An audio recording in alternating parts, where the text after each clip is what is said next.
नमस्कार साथियों, मैं मनीष भारती संस्कृति पीसीएस चैनल पर आप सभी का स्वागत करता हूं। साथियों, अब तो आप जानते ही हैं कि इस बार बिहार में बम्पर वैकेंसी आने वाली है बीपीएससी में। और इतनी वैकेंसी तकरीबन 1500 तक सीट की बात कही जा रही है और ये कहा जा रहा है कि अगले 5 साल तक शायद इतनी वैकेंसी ना आए, क्योंकि इस बार चुनावी साल होने वाला है, ध्यान रखिएगा। और एसडीएम और डीएसपी की सीट सबसे ज्यादा आ रहा है, इसीलिए सबसे जरूरी यह हो जाता है कि उस पोर्शन पर ध्यान दे जहां से प्रश्न बनने की संभावना सबसे अधिक रहती है। और लोग जो है उस पोर्शन पर ज्यादा काम नहीं कर पाते हैं। करंट अफेयर्स की बात कर रहा हूं। हम लोग जो है करंट अफेयर्स का लगातार चर्चा कर रहे हैं। आप जानते हैं कि हम 31st लेक्चर तक पहुंच चुके हैं। 30 लेक्चर इससे पहले है। प्रत्येक दिन 10 टॉपिक लाते हैं और उससे 10 क्वेश्चन हम लोग बनाते हैं, फिर इस क्वेश्चन की व्याख्या करके सही से चीजों को समझते हैं। तो समझ सकते हैं कि अभी तक जो है हम 300 टॉपिक करंट अफेयर्स का पढ़ चुके हैं। अब सोचिए, तो इसीलिए अपने दोस्तों के साथ इस लेक्चर को शेयर कीजिए, बाकी लोगों को बताइए कि हर रोज 10 करंट अफेयर्स के पॉइंट जो है टॉपिक आप तैयार कर सकते हैं। शाम के 6 बजे रोज जुड़ जाया कीजिए ताकि आपकी तैयारी और धारदार हो सके। चलिए सीधे पहले टॉपिक पर चलते हैं। हाल ही में उर्सुला वॉन डेर लेयन को यूरोपीय आयोग के अध्यक्ष के रूप में चुना गया है। इनका संबंध किस देश से है? देखिए, यह घटना जो है आपसे, चूंकि राज्य स्तरीय आयोग है, बीपीएससी में यह नेचर देखा गया है कि वह कम से कम डेट नहीं तो मंथ पूछ लेती है कि कब की घटना है। ठीक है, अब तो स्टेटमेंट आने लगा है। जुलाई 2024 सबसे पहले ध्यान रखिएगा। और इनका संबंध जिस देश से है उस देश का नाम जर्मनी है। देखिए यहां पर सी विकल्प है, जर्मनी। तो ये आपसे पूछा गया है कि इनका संबंध किस देश से है, तो जवाब यहां से आ गया। ये ध्यान रखना है चूंकि ये इंपॉर्टेंट हो सकता है। यूरोपीय आयोग के अध्यक्ष के रूप में इन्हें चुना गया है और इन्हें दूसरी बार यूरोपीय आयोग का अध्यक्ष चुना गया है। पहली बार जुलाई 2019 में ये चुनी गई थी।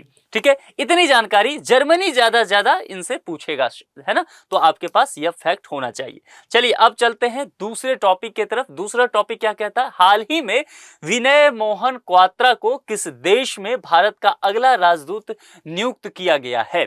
चलिए, इंपॉर्टेंट पॉइंट है। विनय मोहन क्वात्रा, ये जो नाम है चर्चा में रहा है। जुलाई 2024 की घटना है। विनय मोहन क्वात्रा को अमेरिका में, यहां विकल्प है ही तो लिखने की आवश्यकता नहीं है, डी, अमेरिका में भारत का अगला राजदूत चुना गया है। अमेरिका, यूएसए भारत के लिए विदेशी रिश्तों के हिसाब से देखेंगे तो सबसे महत्वपूर्ण साझेदार देश है। वहां पर किसी व्यक्ति को राजदूत बनाया जा रहा है, तो यह नाम बहुत ही प्रमुखता से आपको चर्चा में रहा है और आपको ध्यान भी रखना है। ये पॉइंट नहीं भूलना है आपको। देखिए, ये जो है एक 1988 बैच के अधिकारी हैं।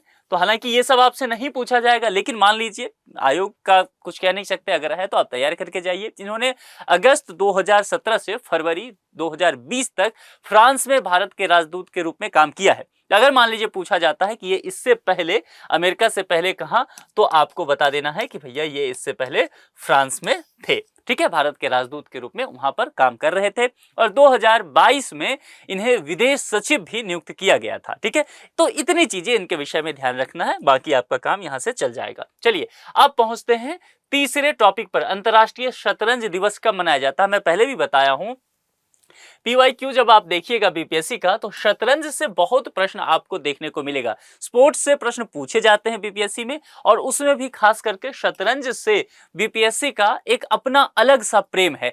इसीलिए इसके विषय में थोड़ी सी जानकारी आपके पास होना चाहिए। यहां पूछा गया है इंटरनेशनल चेस डे कब सेलिब्रेट किया जाता है, यह आपसे देखिए तारीख पूछा गया है। ठीक है, तो ये तारीख हमें जानना है। और यहां पर देखिए, चूंकि फैक्ट है, आप को याद रहेगा तभी आप ऐसे प्रश्नों का जवाब दे पाएंगे।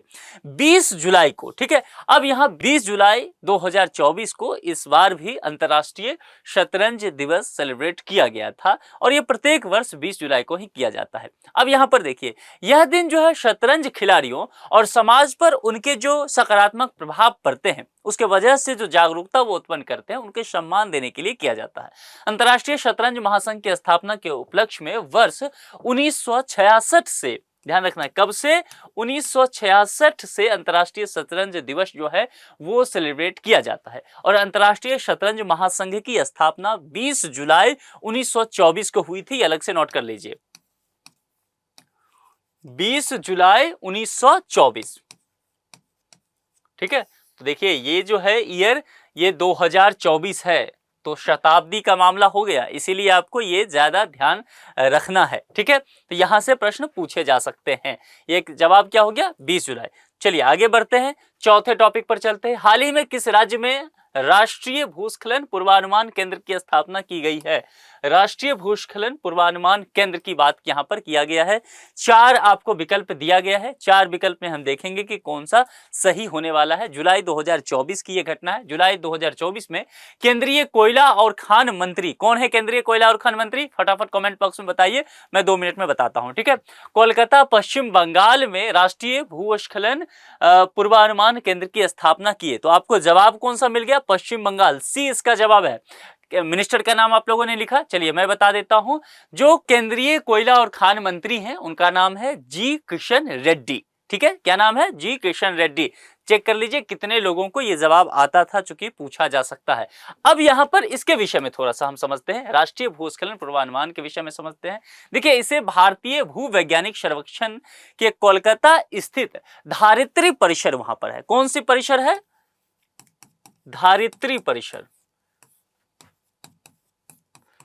है ना, कोलकाता की बात की गई है। कोलकाता में जो भूवैज्ञानिक सर्वेक्षण जो केंद्र है वहां के धारित्री परिसर में ही स्थापित किया गया है। इसकी स्थापना जो है भारत में भूस्खलन का जो खतरा होता है उस खतरा को कम करना, उसके विषय में पहले से जानकारी रखना और समय समय पर जितने भी भूस्खलन वगैरह होते हैं तो जिस भी राज्य में होगा उस राज्य को प्रारंभिक चेतावनी देना। जैसे कि आप उत्तराखंड की स्थिति देख लीजिए, इस बार भूस्खलन बहुत ज्यादा हुआ है ना। इसके अलावा अगर आप देखेंगे हिमाचल प्रदेश में देखने को मिलता है, आपको ये चीजें जो है जम्मू कश्मीर में देखने को मिलेगा, आपको जो नॉर्थ ईस्ट के कई जगह पर देखने को मिलेगा। केरल में देखिए कितना बड़ा मामला आया, वायनाड में। तो कुल मिलाकर के कहने का तात्पर्य है कि वे सारे राज्य जो कि पर्वतीय राज्य हो सकते हैं, भूस्खलन की समस्या वहां पर ज्यादा होगा।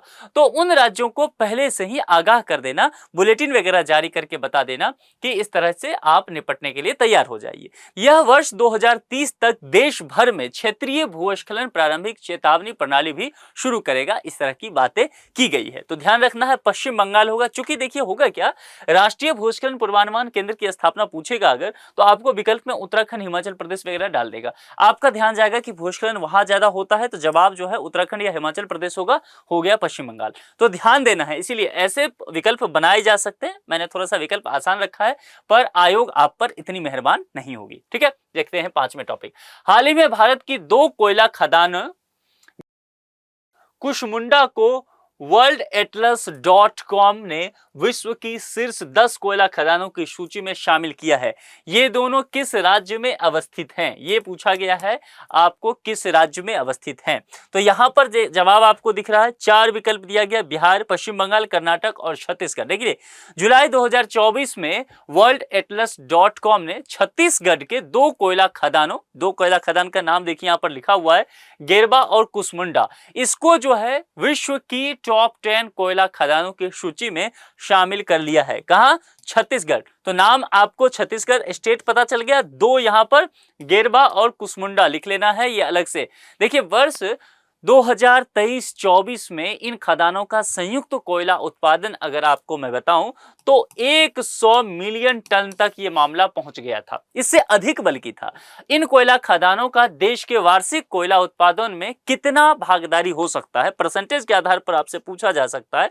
क्योंकि यह अब चर्चा में आया है तो तकरीबन ये जो है 10% के आसपास बताया जाता है। तो आपको ये ध्यान में रखना है। जवाब क्या हो गया? छत्तीसगढ़, डी। चलिए अब चलते हैं 6ठे टॉपिक पर। राजीव गांधी सिविल अभ्यस्तम योजना का संबंध किस राज्य से है? क्या लिखा गया है, ध्यान रखिएगा इसका। राजीव गांधी सिविल अभ्यस्तम योजना का संबंध यहां आपसे पूछा गया है। 4 स्टेट, बिहार, उत्तराखंड, तेलंगाना और पंजाब। यह घटना जो है जुलाई 2024 की है। इस योजना के विषय में आपसे पूछा जाएगा। एक चीज ध्यान दीजिएगा कि उन स्टेट में ये नहीं दिखेगा। देखिए प्रश्न सॉल्व करने का तरीका आपको समझा देता हूं। जिस स्टेट में बीजेपी की सरकार हो और कांग्रेस की सरकार ना हो, यहां हमें पॉलिटिकल नहीं होना है, लेकिन हमें क्या करना है, प्रश्न ढूंढना तो है, तो हमें दिमाग तो लगाना पड़ेगा। तो यहां देखिए, अब यहां पर राजीव गांधी से संबंधित, ये नाम राजीव गांधी कांग्रेस पार्टी से संबंधित रहे, तो आपको कॉमन सेंस लगाना है। कहते हैं common sense is not so common, but आप लगा तो सकते हैं। हम लोग इसी तरह से सॉल्व तो करते आए हैं। अब देखिए इन स्टेट पर ध्यान दीजिए, ठीक है। तो यहां पर अगर आप ध्यान देंगे तो देखिएगा जो बीजेपी की जहां सरकार होगी या गठबंधन में या बीजेपी जो है अकेले सरकार में होगी, आप मान के चलिएगा कि वैसे राज्य में इस योजना को नहीं लागू किया जाएगा, ठीक है। कांग्रेस वाले राज्य में ध्यान दीजिएगा। बिहार में बीजेपी अभी है ना, तो बीजेपी अभी गठबंधन बिहार में। उत्तराखंड में बीजेपी की सरकार है, तो ये दोनों तो नहीं होगा। पंजाब जो है यहां पर और तेलंगाना, तो अब देखना पड़ेगा कि कहां सरकार है। पंजाब में किसकी सरकार है? आम आदमी पार्टी की, और यहां पर कौन है? कांग्रेस है। अब बताइए पंजाब में भी यह योजना लागू किया जा सकता है, क्योंकि पंजाब में जो आम आदमी पार्टी है तो बीजेपी के अगेंस्ट ही है और यहां कांग्रेस है। लेकिन हमें यह सोचना पड़ेगा कि अगर आम आदमी पार्टी है तो राजीव गांधी के नाम पर क्यों कोई योजना शुरू करेगी? तो जाहिर सी बात है ऐसा नहीं होगा, क्योंकि पंजाब में आम आदमी पार्टी की मुख्य विपक्षी पार्टी कौन है? कांग्रेस। रीजनिंग लगाइए, ये जीएस का प्रश्न ही नहीं है, रीजनिंग लगाएंगे सॉल्व कर ले जाएंगे, तो यह विकल्प भी खत्म हो जाएगा। आप देखेंगे फिर तेलंगाना। यानी कि हमें इस टॉपिक के विषय में कुछ नहीं पता था, मैंने सिर्फ विकल्प के साथ आपको खेलकूद करना सिखा दिया कि कैसे परीक्षा में ऐसे विकल्प पूछे जाते हैं। और हर बार आप पीवाईक्यू देखेंगे 15 से 20 क्वेश्चन ऐसे होते हैं। 15 से 20 क्वेश्चन मैं बोल रहा हूं, बहुत बड़ा आंकड़ा मैं कह रहा हूं। और आप देखिएगा, आप रिकॉर्डेड में बोल रहा हूं, आप मिलान कर लीजिए पीवाईक्यू का। हर वर्ष ऐसे कुछ प्रश्न रहते हैं जिसके लिए आपको पढ़ के जाना ही नहीं है। आपको नहीं जवाब पता है, कोई बात नहीं, बस आप लॉजिक लगाइए, आप उस प्रश्न के जवाब तक पहुंच जाएंगे। विकल्प के साथ खेल करना आपको आना चाहिए। ये मामला समझ में आ गया? अब मैं टॉपिक बता दूं। जवाब मैंने और आपने, हम दोनों ने मिलकर निकाला है सी जवाब, तेलंगाना, ठीक है। अब मैं बता देता हूं, फिर मिला लेंगे।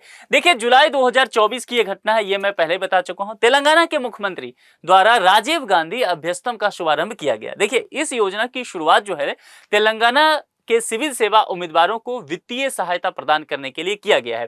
देखिए यहां पर है भी ना, सिविल अभ्यस्तम योजना। तो आपको अगर मान लीजिए ये ना पूछा जाए किस स्टेट में, दे ही दे कि तेलंगाना सरकार ने, पूछा जाए कि इसका उद्देश्य क्या है, तो सिविल लिखा हुआ है, तो समझ जाना है कि सिविल सर्विसेज के एस्पिरेंट जो होंगे उनके लिए। बिहार सरकार भी देती है ना कुछ, कि प्रीलिम्स क्वालिफाई कर लेते हैं तो कुछ उनको कुछ अमाउंट दिया जाता है। कितना दिया जाता है कमेंट बॉक्स में लिख करके मुझे आप बताइए, ठीक है। तो यहां पर जवाब क्या हो गया? छठे का सी। अब चलिए 7वें पर चलते हैं टॉपिक पर। हाल ही में किस देश की संसद ने लगभग 500 भूरे भालुओं को मारने की मंजूरी प्रदान की है? ये आपका 7वां जो पॉइंट है टॉपिक, ये इंपॉर्टेंट है क्योंकि पर्यावरण से संबंधित मुद्दा है और भालुओं को मारने की बात की गई है, इसीलिए आपको इसे ध्यान में रखना है। अब सबसे पहले समझ लेते हैं, जुलाई 2024 की घटना है। दरअसल रोमानिया एक देश है, तो रोमानियाई संसद ने भूरे भालुओं की अधिक जनसंख्या को नियंत्रित करने के लिए लगभग 500 भूरे भालुओं को मारने की मंजूरी दे दी। यानी कि उनका जो पॉपुलेशन है वह पॉपुलेशन अधिक हो रहा था, इसके लिए मारने के लिए मंजूरी दिया गया और 500 आंकड़ा भी आपको यह बता दिया गया है। देखिए रोमानिया की बात करेंगे, यहां तो विकल्प में है ही सी, जवाब हो गया। रोमानिया कहां है ये आपसे पूछा जा सकता है, तो लोकेशन ध्यान रखिएगा, ये कहां पर है? यूरोप में, ठीक है। तो यूरोप के 60% से अधिक भूरे भालू कहां पाए जाते हैं? रोमानिया में। 60% से अधिक, यह आंकड़ा ध्यान रखना है। इसीलिए इसकी स्थिति जो है रोमानिया की खराब होता रहा। तो संरक्षण की स्थिति को बेहतर करने के लिए काम किया गया है। तो आपको यह बात ध्यान रखना है, ये पर्यावरण से जुड़ा हुआ मुद्दा होगा, पशु अधिकार से हो सकता है जुड़ा हुआ मुद्दा हो, तो आगे जाकर के प्रश्न बन सकता है। तो ध्यान रखना है रोमानिया को लेकर के, उसके लोकेशन की स्टडी आप कर लीजिएगा कि इर्द गिर्द के कौन कौन देश हैं यूरोप के। चलिए अब आते हैं 8वें टॉपिक पर। प्रधानमंत्री स्वनिधि योजना के तहत सर्वश्रेष्ठ प्रदर्शन करने वाला राज्य कौन सा है? मोस्ट इंपोर्टेंट टॉपिक आज का, ठीक है। ये योजना प्रधानमंत्री स्वनिधि योजना स्कीम के बारे में अच्छे से पता कर लीजिए, स्टेट से संबंधित है, यह पूछा जा सकता है। राजस्थान, बिहार, मध्य प्रदेश, केरल। देखिए सबसे पहले इस विषय में थोड़ा सा समझ लेते हैं। जुलाई 2024 में केंद्रीय आवास और शहरी मामलों के मंत्रालय के अनुसार मध्य प्रदेश प्रधानमंत्री स्वनिधि योजना के तहत सर्वश्रेष्ठ प्रदर्शन करने वाला राज्य रहा है, यानी कि एमपी। तो जवाब तो सी हो गया, ठीक है। अब पीएम स्वनिधि योजना के विषय में समझ लेते हैं, क्योंकि वहां से प्रश्न आ सकता है। 1 जून इसकी शुरुआत की बता रहा हूं कि कब से शुरुआत हुआ था, तो 1 जून 2020 को इसका शुभारंभ किया गया इस योजना का, यहां डिटेल्स है, ये देख लेना है। दूसरा, नोडल मंत्रालय आपसे पूछा जा सकता है, तो नोडल मंत्रालय लिख लीजिए केंद्रीय आवास एवं शहरी विकास मंत्रालय। केंद्रीय आवास एवं शहरी विकास मंत्रालय लिख लिया। लक्ष्य क्या रखा गया इसको देखिए। ये जो कोविड-19 लॉकडाउन हुआ था उसके कारण प्रतिकूल रूप से प्रभावित हुए स्ट्रीट वेंडर्स जो हैं उनकी आजीविका आप जानते हैं खत्म हो गया था, चूंकि लॉकडाउन लग गया था। लॉकडाउन में वो काम धंधा नहीं कर सकते थे, तो उसको फिर से कैसे शुरुआत किया जाए उनकी आजीविका को, इसके लिए किफायती कार्यशील पूंजी ऋण प्रदान करना इसका लक्ष्य रखा गया था। ठीक है, तो ये चीजें आपसे पूछा जा सकता है। मध्य प्रदेश इसमें सबसे बेहतर राज्य रहा है। अब चलिए चलते हैं 9वें टॉपिक पर। प्रधानमंत्री नरेंद्र मोदी ने 21 जुलाई 2024 को किस शहर में विश्व धरोहर समिति के 46वें सत्र का उद्घाटन किया था? यहां पर आपको 4 विकल्प दिख रहा है। प्रधानमंत्री नरेंद्र मोदी ने 21 जुलाई 2024, तो सबसे पहले डेट आपको अगर पूछा जाता है तो यहां तो प्रश्न में लिखा हुआ, हो सकता है प्रश्न में ना रहे, आपसे पूछा जाए डेट ही विकल्प में, तो ये ध्यान रखिएगा क्योंकि आयोग में फैक्ट पूछ लिया जाता है। तो 21 जुलाई 2024 को नई दिल्ली, और नई दिल्ली में आप एक जगह जानते हैं, एक जो नया भवन बना है प्रगति मैदान में, भारत मंडपम, ये आपसे पूछा जा सकता है अलग से। भारत मंडपम के विषय में तो वैसे भी तैयार कर लीजिए क्योंकि भारत मंडपम में सारे कार्यक्रम हो जो है अब सरकार के द्वारा कराया जाता है, केंद्र सरकार के सारे कार्यक्रम। अच्छा, ये भारत मंडपम पता है ना किस चीज के लिए बना था? G20 की जो मेजबानी किया था भारत ने, आपको ध्यान होगा पिछले वर्ष सितंबर के महीने में 10-11 सितंबर को जो हुआ था ना, तो उस समय ही भारत मंडपम को तैयार किया गया था। ठीक है, तो ये ध्यान रखना है, भारत मंडपम में ही विश्व धरोहर समिति के 46वें सत्र का उद्घाटन हुआ था। और भारत के साथ एक और फैक्ट है कि भारत इस बैठक की पहली बार मेजबानी कर रहा है, तो इसीलिए ये इंपॉर्टेंट हो जाएगा, ये टॉपिक ही इंपॉर्टेंट है। और इसकी बैठक कब? तो 21 से 31 जुलाई 2024 के बीच आयोजित की गई। ठीक है, तो इतना चीजें आपको ध्यान में रखना है। 10वें टॉपिक पर चलते हैं। चर्चा में रहा कलारीपयट्टू किस राज्य से संबंधित है? ध्यान देना है, ये शब्द जो है चर्चा में रहा है, तो यहां से प्रश्न बनने की संभावना है। अब देखिए, इसका जवाब ढूंढने की हम लोग कोशिश करते हैं। पहले मैं चलता हूं कि कैसे, हमें कुछ नहीं पता इसके विषय में। ठीक है, प्रश्न ऐसे भी समाधान किए जाते हैं। करंट अफेयर्स पढ़ना हो, PYQ पढ़ना हो, तो इसके लिए सिर्फ मकसद ये नहीं होता है कि आप जवाब ढूंढ लीजिए, आप प्रैक्टिस करते हुए दिमाग लगाइए कि कैसे पहुंच सकते हैं सही जवाब तक। अब देखिए, कलारीपयट्टू, अब कलारीपयट्टू जो है, यह बिहार में ऐसे शब्द नहीं होते हैं। ठीक है, बिहार में कौन से शब्द होंगे? मैथिली के होंगे, भोजपुरी का होगा, मगही का होगा, उर्दू होगा, हिंदी होगा, संस्कृत भी हो सकता है, लेकिन भैया ये शब्द तो नहीं होंगे क्योंकि ये शब्द जो है वह दक्षिण भारत के जो भाषा है, जैसे कि तमिल हो गया, तेलुगु हो गया, मलयालम हो गया, कन्नड़ हो गया, ऐसे भाषा से मिलता जुलता है। मामला समझ में आ रहा है? अब केरल तमिलनाडु को छोड़ देते हैं क्योंकि ये दक्षिण भारत के राज्य हैं और यहाँ पर संभावना है कि ये से हो सकता है। जम्मू कश्मीर में भी ये देखने को नहीं मिलेगा। जम्मू कश्मीर में या तो आपको जो कश्मीरी भाषा है या फिर आपको उर्दू हिंदी देखने को मिलेगा। तो अब इस 2 विकल्प के साथ आ गए। अब एक बात समझ लीजिए, आपके रिस्क लेने की कैपेसिटी बढ़ गई यहाँ पर। ठीक है, क्योंकि 2 विकल्प को आपने ऐसे ही बाहर कर दिया, तो 2 ही विकल्प में से एक चुनना होगा आपको। ठीक है, तो कलारीपयट्टू अब आपके लिए चुनना आसान हो जाएगा। तो देखिए, यहां से जुलाई 2024 में देश में कलारीपयट्टू को बढ़ावा देने के लिए भारतीय कलारीपयट्टू महासंघ को क्षेत्रीय खेल महासंघ के रूप में मान्यता दे दिया गया। अब एक बात समझ लीजिए कि यह किस राज्य से संबंधित है, तो इसका संबंध जो है वह केरल राज्य से। पश्चिमी घाट पर, भारत के पश्चिमी घाट पर स्थित एक राज्य है केरल। यह केरल का एक युद्ध कला है। क्या है समझ लीजिए, ये इसके विषय में कुछ चीजें बता देता हूं क्योंकि ये आपसे पूछा जा सकता है।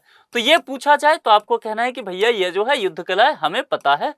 ठीक है, तो हम यहां झांसे में नहीं आने वाले। और यह 2 शब्दों से मिलकर के बना है। यहां पर देखिए क्या लिखा हुआ है, कलारी, और दूसरा क्या लिखा हुआ है यहां पर, पयट्टू। देखिए, कलारी का अर्थ होता है लड़ाई का स्थान, जैसे हम लोग बोलते हैं ना कुश्ती जहां होता है मैदान, क्या बोलते हैं, अखाड़ा, है ना। ऐसे ही वहां पर कलारी शब्द जो आता है, ये वाला कलारी शब्द जो आता है, इसमें होता है लड़ाई का मैदान। ये आपसे पूछा जा सकता है, इसीलिए इसको अलग से लिख देता हूं, आप भी नोट कर लीजिए। ये लड़ाई का मैदान हो गया। दूसरा पयट्टू इसमें आएगा। तो देखिए, मलयालम भाषा, चूंकि केरल है तो केरल में कौन सी भाषा बोली जाती है, वहां की क्षेत्रीय भाषा जो है मलयालम है। तो मलयालम में पयट्टू का अर्थ क्या होता है, लड़ाई। ठीक है, तो ये चीजें आपको ध्यान देना है, लड़ाई का स्थान और पैट्टू का अर्थ लड़ाई, इससे मिलकर के ये बना है। देखिए पौराणिक कथा की अगर मैं बात करूं तो पौराणिक कथाओं के अनुसार ऋषि परशुराम जो हुआ करते थे वह कलाड़ीपट्टम के प्रवर्तक माने जाते हैं, यानी कि उन्होंने ही इसकी शुरुआत की और इसे वर्तमान में प्रचलित सबसे पुरानी युद्ध पद्धतियों में से एक माना जाता है। इसमें तलवार भांजने वाले, अगर आपने मलयालम फिल्म देखते होंगे, केरल की फिल्में, क्योंकि केरल की फिल्में बहुत अच्छी होती है, मुझे तो बहुत पसंद है, अगर आप लोग देखते होंगे तो उसमें इस युद्ध की कला को आप देखते होंगे। दो व्यक्ति जो है तलवार लेकर के आते हैं, एक व्यक्ति नीचे से रोकता होगा, एक हवा में लहराता हुए फिर उसको मारता होगा। तो ये बड़ा अच्छा एक युद्ध कौशल होता है जो तलवार से लड़ा जाता है और परशुराम जी के विषय में कहा जाता है कि उन्होंने इसकी शुरुआत की। तो जवाब क्या हो गया? केरल। ठीक है, तो ये आपको ध्यान रखना है। अब चलिए 10 टॉपिक आज का समाप्त हो चुका है। अब जो है एक टॉपिक, एक प्रश्न आपके लिए दे करके जाता हूं। मैं देख रहा हूं कि कुछ लोग तो जवाब दे रहे हैं लेकिन बाकी लोग जवाब नहीं दे पा रहे हैं। क्यों नहीं दे रहे हैं भैया? ऐसा हो सकता है कि या तो आपको जवाब आ नहीं रहा है या फिर आप जवाब देना नहीं चाह रहे हैं। ठीक है, मैं ऐसा नहीं मानूंगा कि आपको जवाब आ नहीं रहा है, क्योंकि जो भी प्रश्न यहां पूछा जा रहा है वह PYQ से पूछा जा रहा है। जानबूझ करके ऐसे ही प्रश्न मैं ला रहा हूं यहां पर ताकि एक प्रश्न और आपका रिवीजन हो जाए। और ध्यान दीजिए, अगर इसका जवाब मान लीजिए आप कमेंट बॉक्स में लिखते भी हैं ना, तो उससे आपका रिवीजन और ज्यादा अच्छा हो जाएगा। आपको ध्यान रहेगा, ऐसे करते करते आप देखेंगे 60, 70, 80 सवाल जो है कम से कम एग्जाम भवन तक जाते जाते मैं तो आपको ऐसे आपसे जवाब निकलवा लूंगा। तो उतने प्रश्न तो चलिए आपके तैयार हो गए PYQ के, और संभव है उसमें से अगर 5 क्वेश्चन भी टकरा गया तो आप समझ सकते हैं आपका मामला बन जाएगा। एक एक प्रश्न से हजारों स्टूडेंट जो आगे पीछे होता है। तो ऐसे प्रश्न को सीरियसली लिया कीजिए, क्योंकि ये PYQ का प्रश्न है। BPSC ने पहले इस पर प्रश्न आ चुका है, BPSC ऐसे डायरेक्ट प्रश्न पूछ चुकी है, तो वही प्रश्न आपको दिया जा रहा है। निम्नलिखित में से बिहार के लिए सर्वाधिक प्राचीन साहित्यिक स्रोत है, आ चुका है BPSC में। देखिए उपनिषद, अथर्ववेद, सामवेद या आरण्यक, सारे तो इसमें जितने भी देखेंगे सभी प्राचीन साहित्य हैं, लेकिन यहां पर शब्द क्या लिखा हुआ है? सर्वाधिक। तो बिहार के विषय में बताने के लिए सर्वाधिक प्राचीन साहित्यिक स्रोत क्या है, ये आपको यहां पर विकल्प में दिया गया है। आप ढूंढ करके जो सही जवाब लगे वह कमेंट बॉक्स में लिख करके मुझे बताइए। अपने दोस्तों के साथ भी इस लेक्चर को शेयर किया कीजिए, क्योंकि एग्जाम करीब आ रहा है। तो हर दिन अगर 10 टॉपिक करंट अफेयर्स का मिल जाएगा तो किसी के लिए भी ये बेहतर होगा। ठीक है, तो ऐसे ही 6 बजे शाम में डेली आ जाया कीजिए, नोट कीजिए चीजों को और अच्छे से तैयारी करते रहिए। अगर कोई और टॉपिक आपको लगता है कि उस पर चर्चा करना है तो आप कमेंट बॉक्स में लिख सकते हैं, हम लोग उस टॉपिक पर बात करेंगे। आज के इस लेक्चर में इतना ही रखते हैं। अपना बेहद ख्याल रखिए। बहुत बहुत शुक्रिया।